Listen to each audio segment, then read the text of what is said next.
La rétrospective que la MEP consacre à Christine Spengler nous révèle une femme photographe aux multiples talents et dotée d'une forte personnalité. Elle nous a reçus dans son atelier, entourée de ses grands tirages noir et blanc et couleur. Christine Spengler, est-ce que vous définissez par la défense des opprimés et des justes causes tout au long de votre carrière? Tout à fait. Que ce soit depuis ma première photo au Tchad, lorsque j'étais complètement autodidacte, jusqu'à la dernière photo récente dans la jungle de Calais il y a un mois, toujours je ne me suis intéressée qu'aux victimes et aux opprimés et aux survivants. Finalement, ce qui vous intéresse, c'est de toujours faire triompher la vie sur la mort, non? Tout à fait. Je ne fais pas exprès. Je ne fais pas exprès, mais c'est vrai que je suis extrêmement heureuse lorsque, au milieu de l'horreur et de la tragédie, j'arrive à capter le sourire d'un enfant, une étincelle de vie, ou la mariée libanaise qui agite un grand drapeau au milieu des ruines. C'est un grand bonheur pour moi que de pouvoir aussi montrer, lorsque je le peux, l'espérance au milieu des ruines.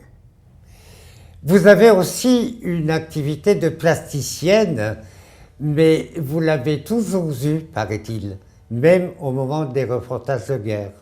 Exactement, Henri. Les gens ne le savaient pas. Ils pensent que c'est aujourd'hui. Or, ce n'est pas vrai. C'est à chaque retour de reportage, le reportage que j'ai exercé toute ma vie, même encore aujourd'hui en noir et blanc, pour photographier le deuil du monde, lorsque je rentrais de reportage, je ne pouvais pas m'empêcher.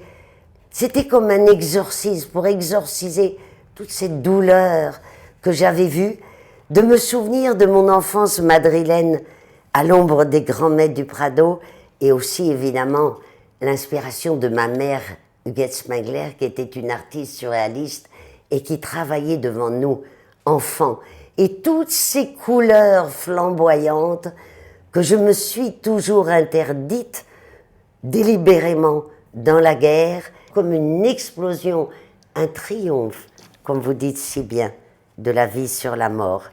Je les laisse exploser. Et maintenant, Christine, vous avez demandé à Jean Méry de réaliser un film en revisitant les lieux de votre inspiration et de votre vécu.